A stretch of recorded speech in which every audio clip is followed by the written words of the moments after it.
Hola, ¿cómo están chicos y chicas, queridos alumnos? Estamos acá en en una nueva cápsula para nuestro curso de Derecho Romano.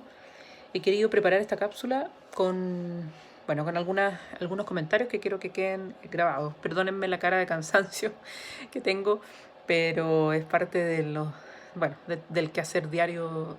Estoy viendo una cara terrible en este video, pero bueno, no importa.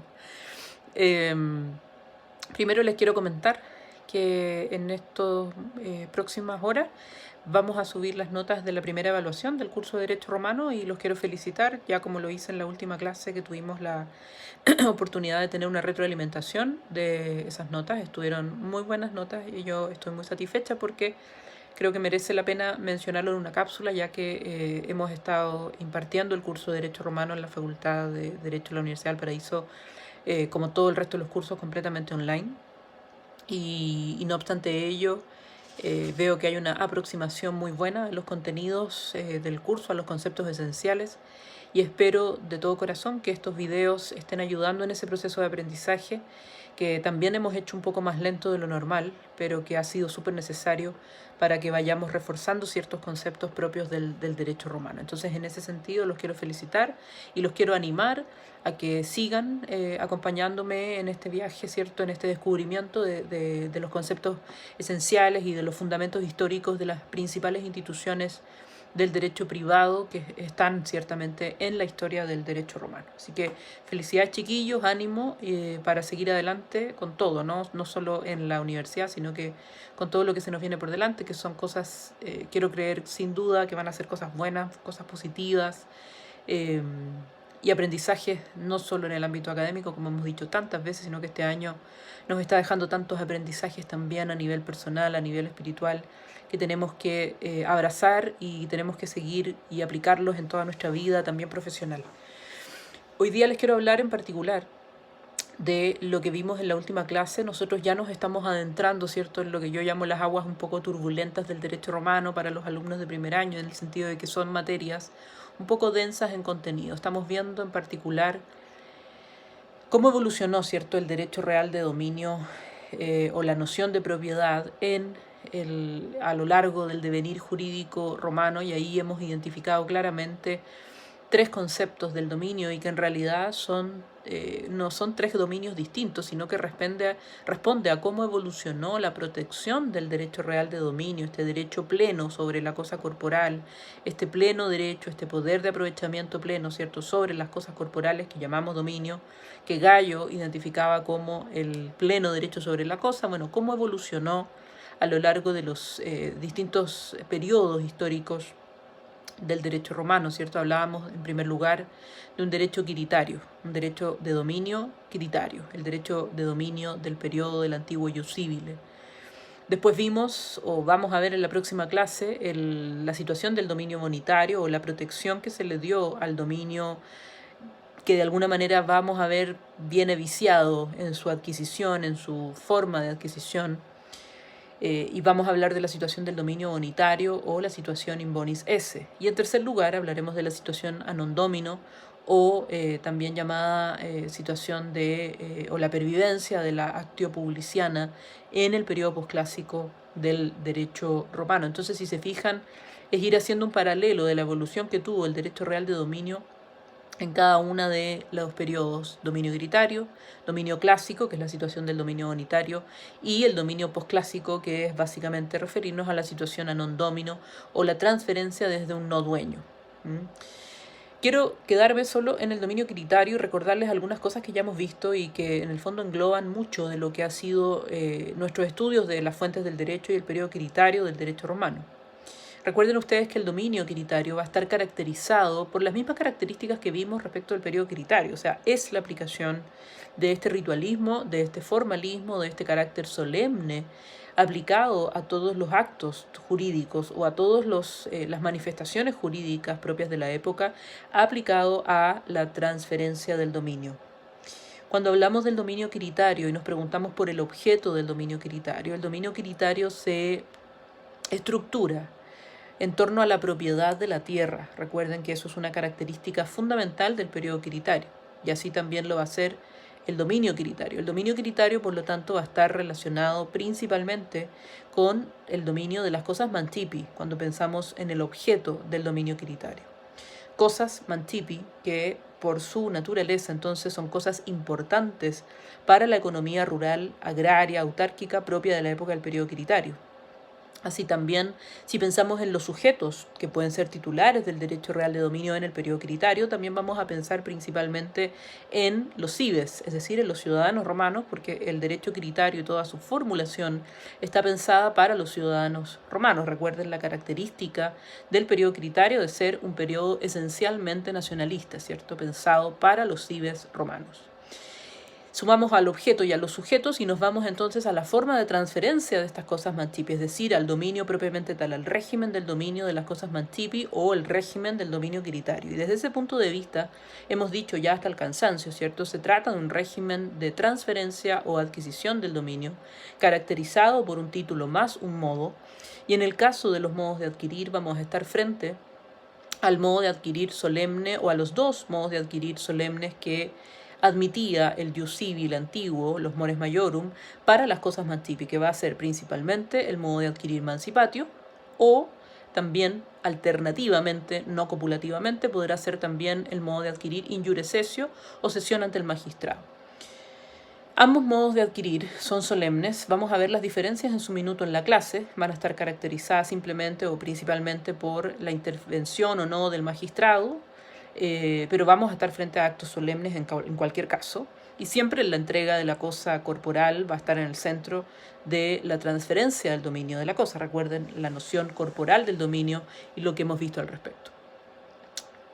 ¿Qué pasaba entonces si es que se adquiere, si es que nos va bien o si nos ponemos en la hipótesis feliz de esta transferencia del dominio quiritario? Es decir, si se cumplen las características solemnes, si se transfiere una cosa mantipi vía mancipatio o si se transfiere de un sujeto a otro, de un cives romano, de un ciudadano romano a otro ciudadano romano, una cosa mantipi mediante una injure cessio.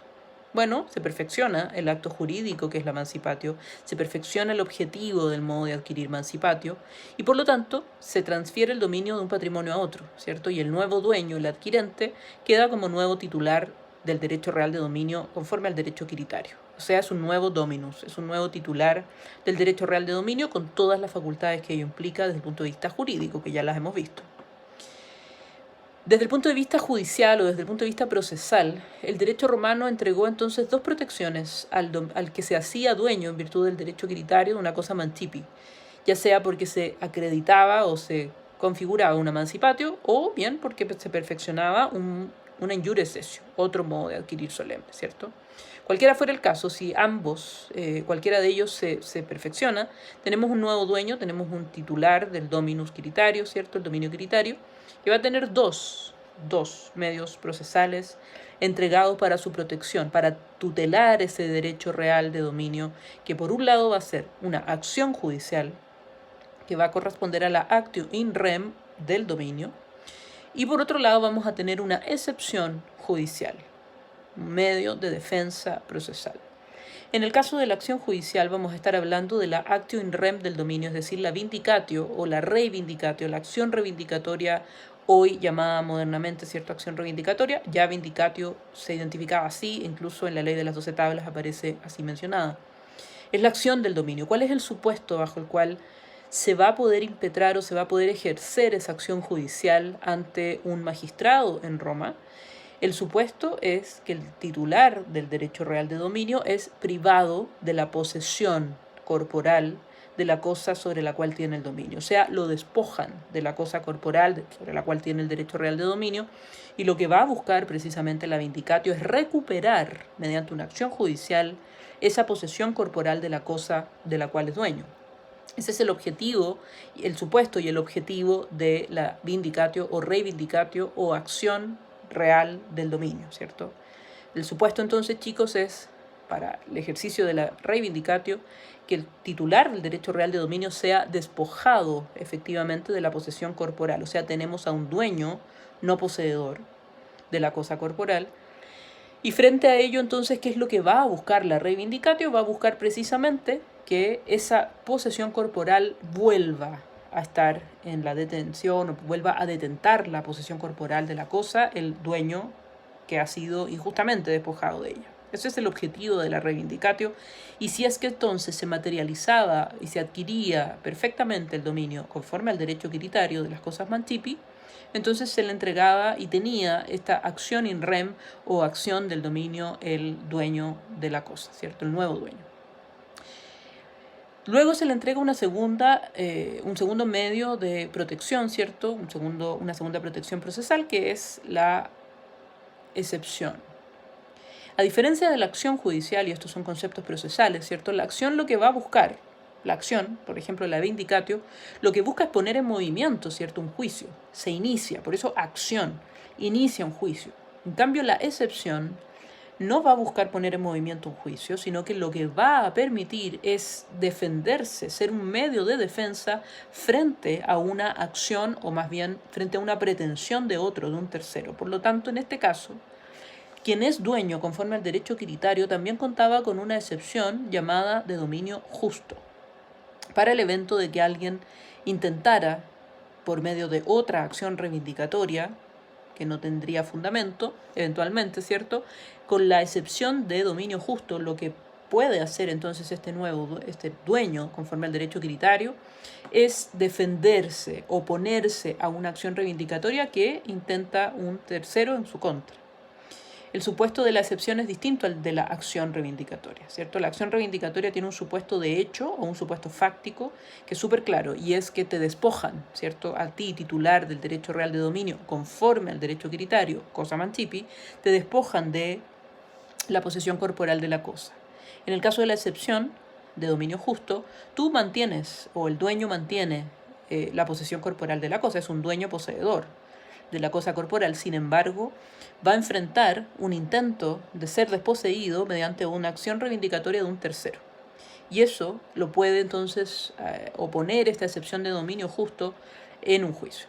Esos son los dos medios de defensa que se entregan ya en los mores maiorum, ¿cierto? Y pasan a la ley de las 12 tablas en el ordenamiento jurídico romano del derecho quiritario en relación a las cosas mantipi. Recordemos qué pasa con las cosas nec mantipi, que también son propias del periodo quiritario.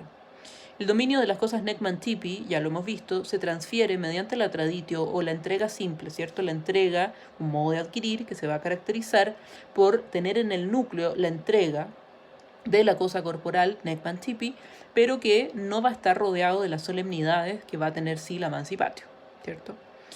Si se materializa la nec mantipi, o más bien el modo de adquirir propio también de las nec mantipi, como va a ser la traditio, iguales protecciones procesales vamos a tener para ese dueño, es decir, vamos a tener la acción reivindicatoria también y vamos a tener también la excepción de dominio justo. En ambos casos se confiere a aquel que es dueño porque se ha perfeccionado el mecanismo de adquisición de las cosas, sean mantipi o nec mantipi, mantipi con la mancipatio o la injurecessio, nec mantipi con la traditio como modo de adquirir, siempre pensando que previo a ese modo de adquirir, sea mancipatio, injurecessio o la traditio, requerimos la presencia de un título o justa causa que veremos oportunamente cuando analicemos los modos de adquirir.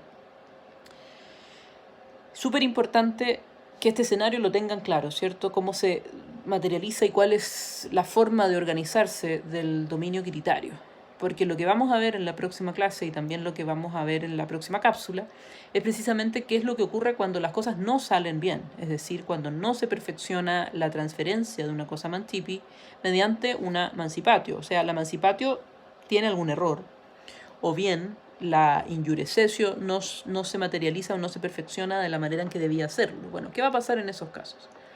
En esos casos vamos a ver que van a existir vicios de forma que van a ser cada vez más frecuentes, sobre todo entrado el periodo clásico. Es decir, va a ocurrir, porque ustedes ya saben el contexto que hubo en el periodo clásico, ¿cierto? Una economía romana completamente modificada desde el punto de vista de cuál es su principal motor.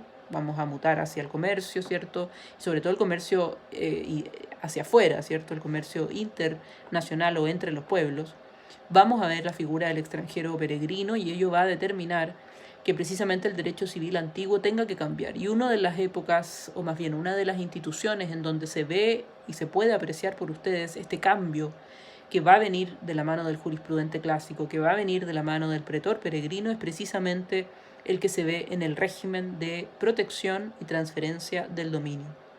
La situación in bonis o la situación del dominio bonitario propia del periodo clásico lo que nos va a plantear es básicamente que frente a transferencias de cosas mantipi que se empiezan a hacer cada vez más frecuentes mediante traditios, es decir, mediante simples entregas, con un vicio de forma en su adquisición, porque debió haberse observado la mancipatio, los jurisprudentes de la mano del pretor peregrino van a entregar una solución jurídica conforme a los principios de la buena fe y de la equidad, que sabemos son los principios fundantes del derecho vigentes. Vamos a ver entonces en esa situación, y hasta aquí voy a dejar la cápsula, cómo el dominio bonitario es una expresión precisamente del derecho de gentes en su más pura esencia, desde el punto de vista de los principios de la equidad y los principios de la buena fe que informan el derecho privado clásico del derecho romano.